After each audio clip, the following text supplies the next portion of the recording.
Right. Before we dive headfirst into this absolute roller coaster, do us a massive favor. If you're enjoying what we're doing here at British Mirror, smash that subscribe button.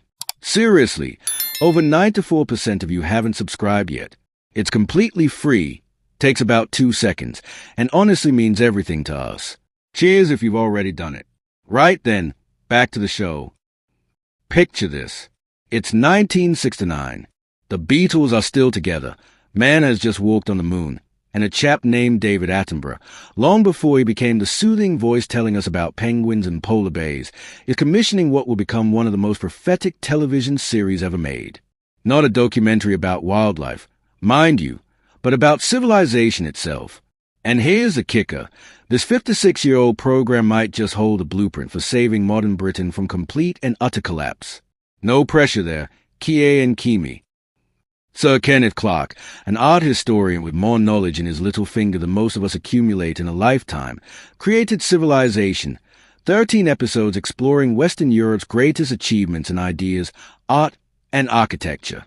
Sounds rather pleasant, doesn't it? Bit of culture, bit of refinement, maybe some nice paintings. Except buried within this pioneering work of early color television was a warning so sharp it could cut through steel. Even the mightiest civilizations are quite fragile. Quite fragile. Those 2 words should be tattooed on the foreheads of every politician in Westminster. In the book accompanying the series, Sir Kenneth dropped an absolute bombshell. When asked why the civilization of Greece and Rome collapsed, he said the real answer was simple. It was exhausted. Exhausted. Not conquered. Not destroyed by some external force, but simply worn out, burnt out, done in.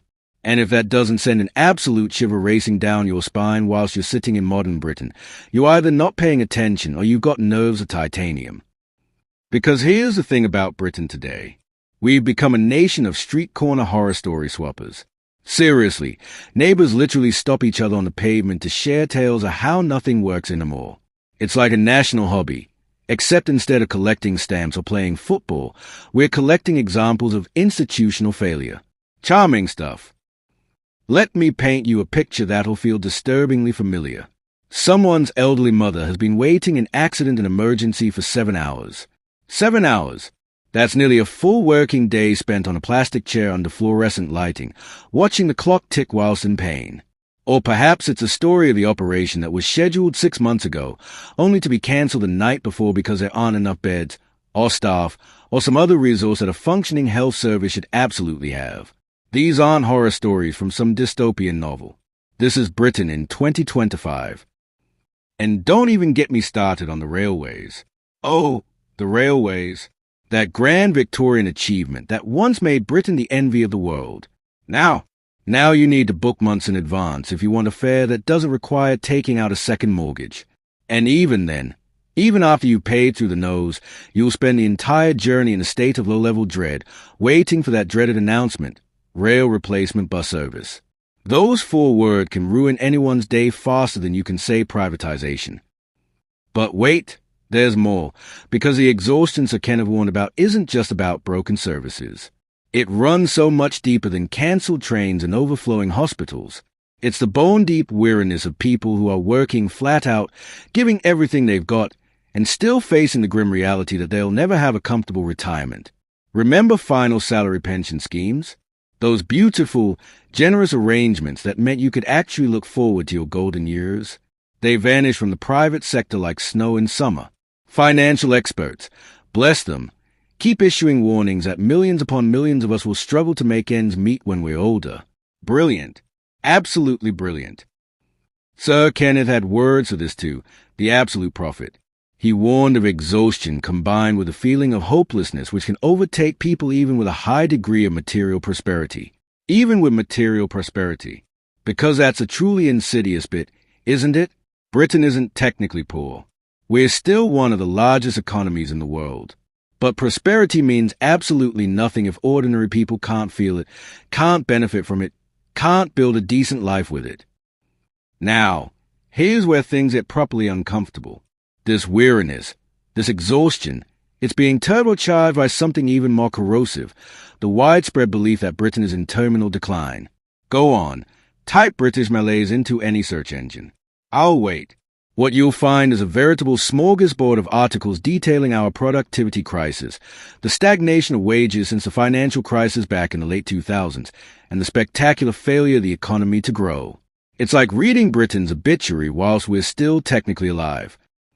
Then chuck the cost of living crisis into this toxic mix. Energy bills that would make your eyes water.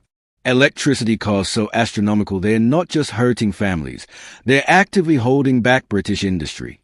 We're supposed to be competing against new economic powerhouses like China and India, nations that are absolutely ravenous for success, countries where hundreds of millions of people have seen their living standards transformed in just a few decades. Meanwhile, Britain's over here trying to figure out why the trains don't run on time. The contrast is stark and it's brutal. In China, in India, young people have certainty. They know they'll enjoy prosperity that parents could never have imagined.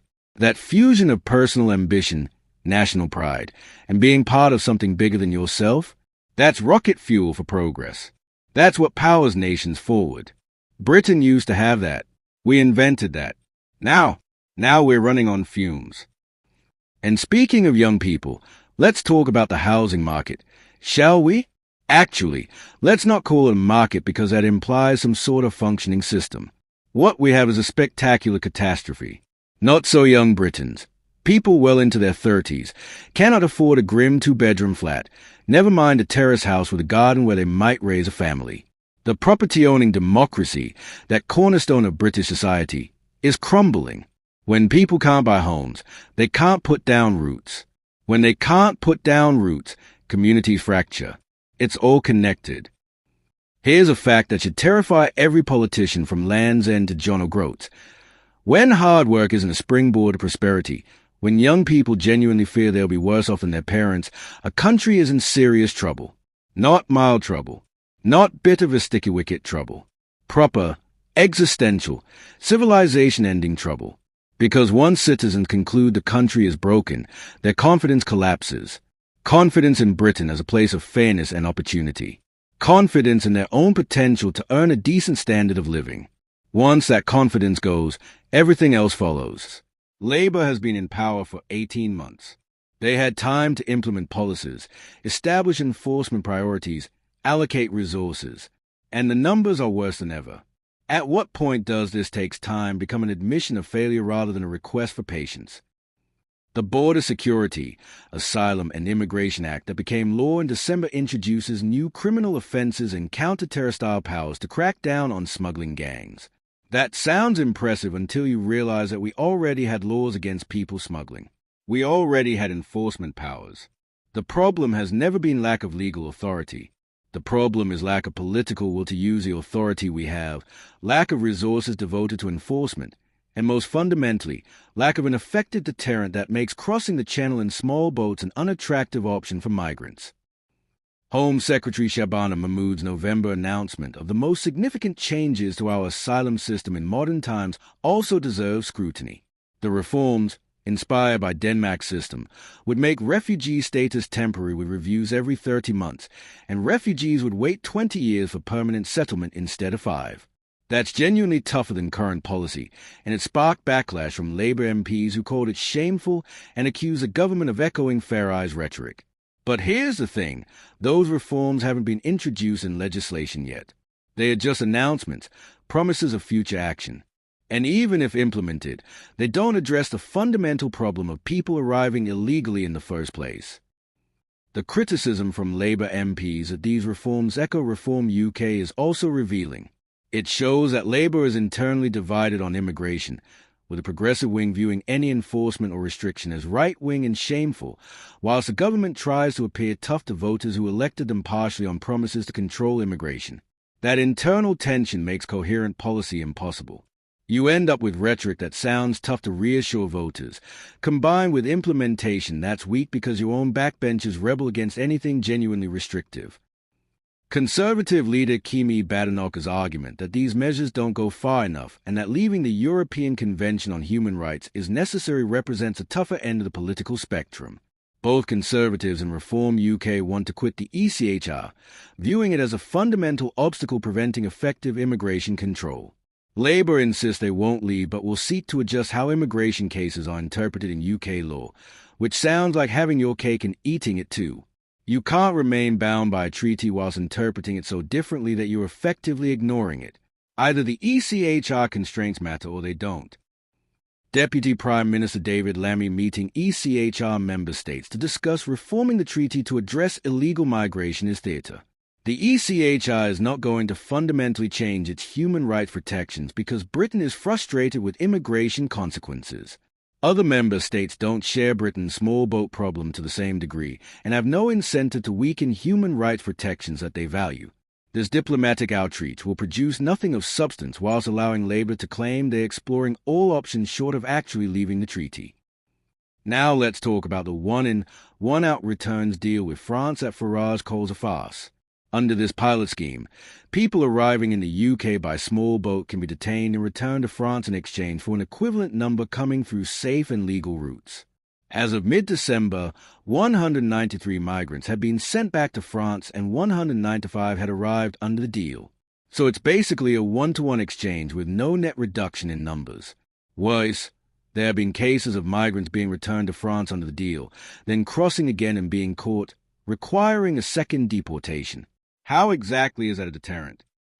The scheme's fundamental flaw is obvious. If you get caught crossing illegally, the worst that happens is you're sent back to France, from where you can simply try again. And in exchange for accepting returns, France gets to send equivalent numbers to the UK through official channels. So Britain isn't reducing overall immigration, it's just shuffling people between categories whilst creating the appearance of enforcement. This is what Farage means by calling it a farce. Its immigration policy is theatre rather than substance. The human cost of this policy failure is also worth noting. At least 17 people died attempting the journey last year according to French and UK authorities, though there's no official record of channel fatalities. The International Organization for Migration reports possibly 36 deaths linked to attempts to reach the UK from mainland Europe. These deaths are tragic and preventable,